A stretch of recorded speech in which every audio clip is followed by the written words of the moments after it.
Okay, सो मैं start करूँगी।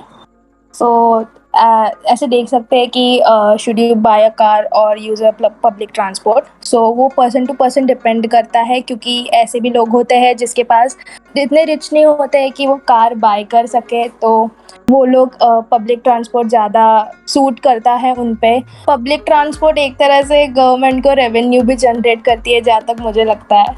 I don't know about different countries, but या ये सब में तो होता ही होगा। मुझे जितना लगता है कि पब्लिक ट्रांसपोर्ट ज़्यादा अफोर्डेबल है कुछ लोगों के लिए। आई सपोर्ट दिस पॉइंट के ये पर्सन टू पर्सन डिपेंड ही करता है कि अगर आपके पास इतना है कि आप एक गाड़ी बाय कर सकते हो, क्योंकि पब्लिक ट्रांसपोर्ट मोस्टली जो है उसमें फिर आपको वो गाड़ी वाला सीन नहीं होता। जब इंसान गाड़ी लेता है उसको फिर पेट्रोल की भी टेंशन होती है, उसको फिर उसकी मेंटेनेंस की भी टेंशन होती है। सो वो 10 चीज़ें और देखनी पड़ती है। अगर तो एक बंदा उसको अफोर्ड कर सकता है तो कैन गो विद दैट। अगर तो नहीं कर सकता तो पब्लिक ट्रांसपोर्ट ही उसका सेकंड ऑप्शन बनता है। सो ये डिपेंड करता है उस बंदे पे कि जो बाय करता है या नहीं करता उसको। ऑल्सो आई फील के मतलब पब्लिक ट्रांसपोर्ट लेस टैक्स होता है एक एनवायरनमेंट के लिए भी। पब्लिक ट्रांसपोर्ट भी बढ़ती है, उसकी भी टिकट के पैसे बढ़ते हैं। अगर आपके कंट्री में पेट्रोल या किसी और चीज़ की महंगाई बढ़ रही है तो उसके भी पैसे बढ़ेंगे, लेकिन कि पर्सनल गाड़ी से ज़्यादा उसका खर्चा नहीं जाता। So it's a better choice if you want to save some money और समथिंग। ऑल्सो पब्लिक ट्रांसपोर्ट ये भी है कि टाइम सेविंग भी है बहुत। ये वैसे नहीं हो सकता। टाइम सेविंग है। गाड़ी एक बस के अंदर कितने लोग बैठे होते हैं, कितने स्टॉप्स पे उतरने होते हैं। For example to go somewhere दूर, तो रास्ते में आपको 10 बंदों को उतारना पड़ेगा, फिर आपको आएगा। अगर आपकी पर्सनल गाड़ी है तो आप सीधा बट अगर तुम पब्लिक ट्रांसपोर्ट में ट्रेन को देखोगे, इट्स नॉट ऑलवेज बस। Public transport also includes train. वो फास्ट होती है कंपेयर टू कार्स। हेलो, तुम लोगों के पॉइंट सब जगह है। मैं मानता हूँ कि फाइनेंशियली ज़्यादा एडवांटेज है पब्लिक ट्रांसपोर्ट का, और अगर अपनी गाड़ी हो तो उसका टैक्सेस भी करने पड़ेंगे, उसकी रजिस्ट्रेशन भी करनी पड़ेगी। पर फ़ायदा वहाँ पे आएगा कि अगर आपको कोई इमरजेंसी वगैरह है तो आपके पास अपनी ट्रांसपोर्ट अवेलेबल है, जो कि सबसे ज़्यादा एडवांटेज देती है। फाइनेंशियल बेसिस पे देखें तो उसके हिसाब से मैं कहूँगा कि पब्लिक ट्रांसपोर्ट बेहतर है। अच्छा, तुम पब्लिक ट्रांसपोर्ट के सपोर्ट में बोले?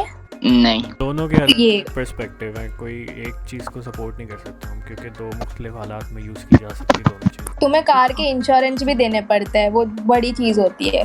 कार के इंश्योरेंस तुम भी इंक्लूडेड होती है। तुम इतने सब कैसे कर पाओगे? तुम एक नॉर्मल इंसान के पर्सपेक्टिव से भी सोचो ना। इट्स नॉट ऑलवेज कोई, क्योंकि जो नॉर्मल लोग जिनके जॉब्स भी बहुत ऐसे छोटे मोटे होते हैं वो नहीं कर पाते यार एफर्ट। तो इट्स नॉट, हाँ ठीक है, तुम्हारी पॉइंट रेलेवेंट थी कि टाइम मतलब जिसको जल्दी जाना होगा वो जा सकता है। पर्सन नॉर्मली 20,000 अर्न कर रहा है, 20 to 25 अर्न कर रहा है, डू यू थिंक वो अपनी फैमिली पे ये करेगा कि एक कार बाय करेगा? एक बंदा है घर में कमाने वाला, उसने अपने माँ बाप को भी देना है, लाकर घर को भी संभालना है, अपनी वाइफ और बच्चों को भी देखना है। सो ये उस पर डिपेंड करता है कि if he could make enough money at the end of month या जितना भी है कि वो एक गाड़ी और उसके खर्चे अफोर्ड कर सकता है, तो वो रख ले, उसकी मर्जी, डिपेंड्स ऑन हिम। अगर वो बचाना चाहता है या फिर वो सेव करके गाड़ी लेना चाहता है तो ये उसके लिए अच्छा ऑप्शन है कि वो पब्लिक ट्रांसपोर्ट पे जाए। इवन दो उसको वेट भी करना पड़े कि कोई इमरजेंसी हो, वो तो अलग बात है, दोस्त वगैरह हेल्प कर देते हैं। अगर वो इस चीज़ को बर्दाश्त कर सकता है कि स्टॉप्स पे मुझे वेट करना है या खुमारी वाला सीन है, तो उसको सेव करना चाहिए पैसों को। और अगर मतलब अपना व्हीकल हो तो उसको मॉनेटरी एडवांटेज के लिए भी यूज़ किया जा सकता है। वो जब घर का मालिक है या जो भी है, वो सोच रहा है कि अगर कल को मेरा कोई घर वाला बीमार हो गया तो मुझे इमरजेंसी में उसको लेकर जाना पड़ सकता है, तो वो सेव करे मनी, किसी तरह हल निकाले कि वो एक पर्सनल मोटर बाइक या गाड़ी ले सके। Also I feel public transport में लेस पोल्यूशन होता है। ये मैं एग्री नहीं कर सकता इस बात से। एक घर में अगर 2 बच्चे हैं और दो मतलब एक वाइफ की अलग गाड़ी है, हस्बैंड की अलग गाड़ी और 2 बच्चों की 2 अलग गाड़ियाँ, सो 4 गाड़ियाँ एक घर में से निकल रही होती। मीनवाइल एक बस के अंदर वही 4 क्या 15 बंदे बैठ सकते हैं और जा सकते हैं। सो इस हिसाब से गाड़ियों और पोल्यूशन के बारे में वो सेव कर सकता है। लेकिन हमारी बसें भी माशाल्लाह धुआं छोड़ती हैं 4 गाड़ियों के हिसाब से आजकल। अगर तुम्हारे कार में लाइक तुम्हारी कार ही 4 सीटर की है, तुम उसमें कितने फिट करोगे? तुम्हें अलग अलग कार करनी पड़ेगी ना, तो उससे तो ज़्यादा पोल्यूशन हो ही जाएंगे। और बस में तो एक ही बार में ये हो जाएंगे ना। जहाँ आपको 4 चीज़ें देखनी पड़ती हैं, खर्चा देखना पड़ता है, जहाँ पे प्रॉब्लम्स घर में होती हैं वहाँ पे कॉम्प्रोमाइज़ कर लेते हैं घर वाले। अगर लोग ज़्यादा पब्लिक ट्रांसपोर्ट ऐसे यूज़ करें तो ट्रैफिक भी कम हो सकती है। हाँ जी। तो जब जिस मुल्क में ज़्यादा पॉपुलेशन होगी तो वहाँ पे मैं रिकमेंड करूँगा कि वो पब्लिक ट्रांसपोर्ट यूज़ करें। मेरा फाइनल कंक्लूजन यही है कि I support both on their different perspectives. मैं किसी एक को ज़्यादा फोर्स नहीं देता। अगर किसी को पब्लिक ट्रांसपोर्ट यूज़ करनी है तो वो भी डिपेंड करता है उसकी सिचुएशन पे।